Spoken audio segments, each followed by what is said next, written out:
amigos, olá amigas que nos acompanham em nosso estudo do livro Palavras de Vida Eterna. Estamos aqui reunidos novamente para darmos continuidade ao estudo dessa obra, que foi ditada pelo Espírito Emmanuel e psicografada pelo nosso Chico Xavier. É com muita alegria que estamos aqui para juntos fazermos esse momento de reflexão e aprendizado. Bom, o nosso capítulo de hoje é o 95, que tem por título Aprendendo. Emmanuel, como sempre, inicia com um versículo da Bíblia e o escolhido está no livro de Tiago, no capítulo 1, versículo 22, em que diz assim: Tornai-vos, pois, praticantes da palavra, e não somente ouvintes, enganando-vos a vós mesmos. Depois do versículo, Emmanuel então inicia seu texto, dizendo assim: Cada vez que as circunstâncias te induzam a ouvir as verdades do Evangelho, não admitas que o acaso esteja presidindo a semelhantes eventos. Forças ocultas estarão acionando a oportunidade a fim de que te informes quanto ao teu próprio caminho. Não te faças, pois, desatento, porquanto a breve espaço serás naturalmente chamado pela vida para testemunhar. Então aqui ele já nos apresenta de uma forma muito clara o que ele vai abordar no decorrer desse texto. É a respeito da nossa percepção diante do Evangelho, de como que nós assimilamos os ensinamentos que o Evangelho nos apresenta, de como nós nos identificamos dentro daquilo, dentro daquelas palavras, daquele contexto, e ainda que não seja uma identificação dentro de um determinado contexto em si, de que forma nós conseguimos nos sentir alcançados pelo Evangelho. Porque nós sabemos que, em verdade, as palavras que estão contidas nesse livro que tanto nos ensina, servem e muito para cada um de nós. Às vezes, de cara, nós podemos não entender, nós podemos não compreender, porque tudo vai depender do nosso dia, de como nós estamos nos relacionando com as nossas próprias emoções, porque a leitura está muito ligada a essa questão. A interpretação, na verdade, está muito ligada a essa questão. Mas quando depois de um tempo, ou quando as experiências da vida mesmo nos cobram um determinado posicionamento, nos cobram um entendimento maior, nós podemos ou não relembrar de uma determinada coisa que foi lida ou ouvida de o Evangelho segundo o Espiritismo. Então Emmanuel alerta aqui a esse respeito. Todas as vezes em que nós formos levados a ouvir, a ler as verdades do Evangelho, não é possível pensarmos que estejamos tendo acesso a isso por acaso, porque em verdade não é por acaso. Nós estamos em um mundo de provas e expiações, e não estamos aqui porque a nossa condição atual, evolutiva, se encaixa com a evolução da Terra. Então as provas são naturais, as expiações também são naturais. Por quê? Porque fazem parte dos degraus que nós precisamos percorrer para que alcancemos os próximos níveis evolutivos, para que nos aproximemos mais da felicidade, da perfeição relativa. Então, quando nós recebemos as instruções do Evangelho, em verdade são instruções, nós precisamos, antes de tudo, entender que se ainda não passamos por algo que nos cobre aquilo, muito provavelmente iremos passar. E se não passarmos, conheceremos outras pessoas que nos falarão a esse respeito e que nós, pelo conhecimento que o Evangelho nos propicia, poderemos informar essa pessoa, consolar e levar assim essas palavras que o Evangelho nos traz e que nos confortam o coração, que nos dão explicações sobre a vida, que nos dão explicações sobre as situações, nos fazendo ser amigos de nós próprios, buscando crescer, buscando evoluir, buscando ser mais felizes.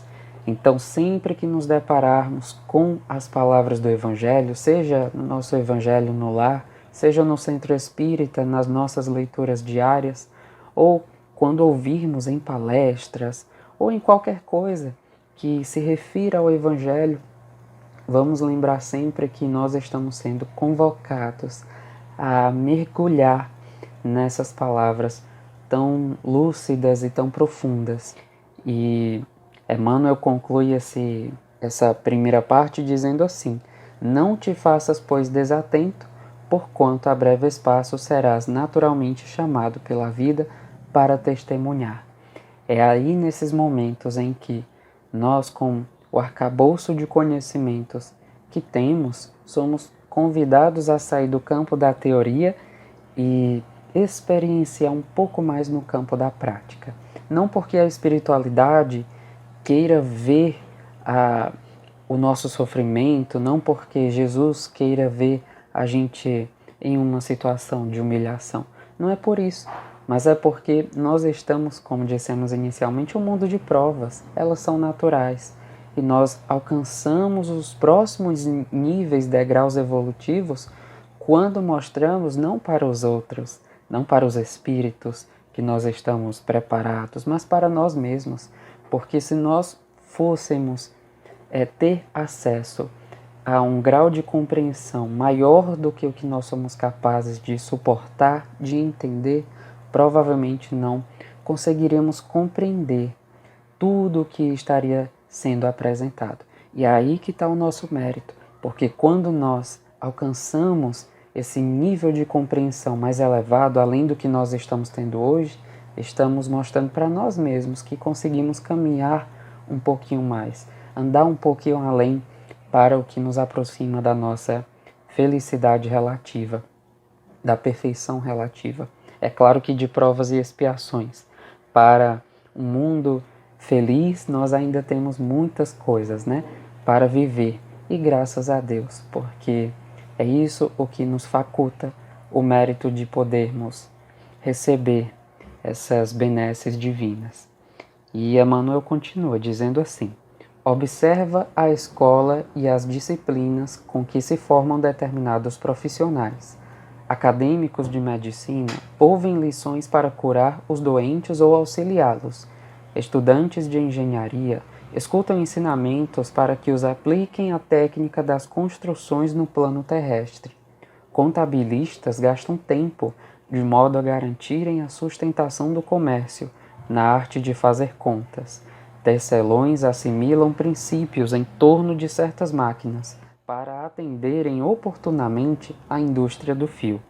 Qualquer estudo nobre é aquisição inapreciável, mas se mora estanque na alma de quem aprende, assemelha-se a pão escondido aos que choram de fome.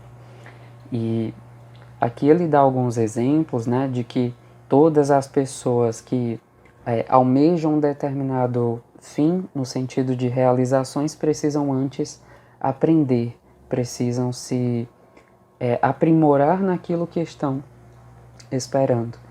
Nós sabemos que o espírito é todo aquele que busca vencer e dominar as suas más inclinações. E nós já recebemos toda essa gama de conhecimentos que é o Pentateuco Espírita e tantas outras obras subsidiárias como essa que está em pauta no nosso estudo de hoje. E é necessário então pensarmos para onde nós estamos querendo ir, qual é o nosso ponto de chegada, qual é a nossa meta e quantas informações a respeito nós estamos recebendo sobre isso. Porque ir ao centro espírita, abrir o Evangelho segundo o Espiritismo, assistir a um vídeo como você está assistindo agora, se não forem compreendidas como mais chances de aperfeiçoamento, mais oportunidades mesmo de aprendizado, serão coisas que vão entrar no ouvido e sair no outro. Nós precisamos, antes de tudo, querer aprender. Então, quando Emmanuel fala que se mora estanque na alma de quem aprende, assemelha-se a pão escondido aos que choram de fome, ele está se referindo muito a esse ponto em específico, que nós precisamos querer receber as verdades do Evangelho, querer compreender. Às vezes são dolorosas porque as situações que nós temos que enfrentar na vida, por muitas vezes são dolorosas, mas o Evangelho tem, na essência, o sentido de consolar pela racionalidade. Então, quando nós nos dispomos a aprender, somos capazes de compreender a nossa vida, a causa das aflições, com as explicações, com as elucidações do Evangelho segundo o Espiritismo. Mas nós precisamos nos reconhecer como aprendizes, como pessoas que necessitamos das palavras do Evangelho, senão serão como pão escondido aos que choram de fome. E Emmanuel continua: ouvir, sim, os preceitos da espiritualidade superior, mas agir segundo nos orientam, porque se sabemos e não fazemos o que o bem nos ensina, melhor fora não saber, para não sermos tributados com taxas de maior sofrimento nas grades da culpa. Ele encerra assim o capítulo 95 com uma chave de ouro, nos responsabilizando a respeito da nossa própria consciência diante das verdades que o Evangelho nos ensina.